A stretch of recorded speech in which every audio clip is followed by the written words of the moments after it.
Doctor Yasmin Rashid کا jail سے خط۔ 26ویں آئینی ترمیمی بینچ کی حمایت کے تحت فوجی عدالتوں کے شہریوں کے خلاف دیے گئے فیصلے نے انسانی حقوق کے تابوت میں آخری کیل ٹھونک دی ہے۔ جمہوریت کا نقاب چاک ہو چکا ہے۔ آخر پاکستان کب تک یہ مظالم برداشت کرے گا؟ فارم 47 کی حکومت مسلسل 9 مئی 2023 کا راگ الاپتی رہتی ہے، لیکن کیا کوئی یہ بتا سکتا ہے کہ 25 مئی 2022 کو کیا ہوا تھا، جب حمزہ شہباز پنجاب کے وزیر اعلیٰ تھے؟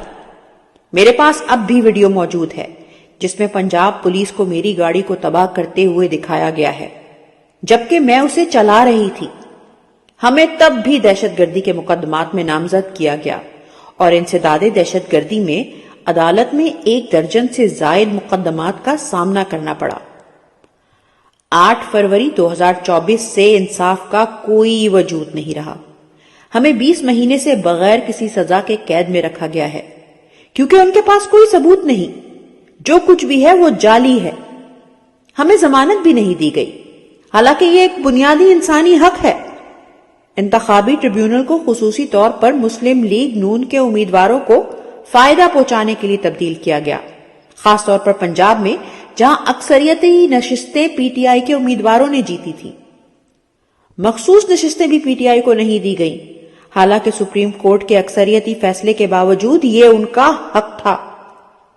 اور اس کے بعد بے گناہ مظاہرین کو 25 نومبر 2024 کو اسلام آباد میں گولیوں کا نشانہ بنایا گیا۔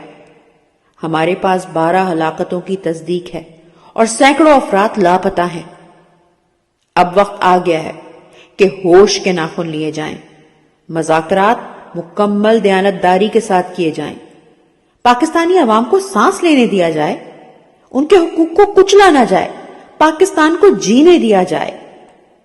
پاکستان زندہ باد۔ یاسمین راشد۔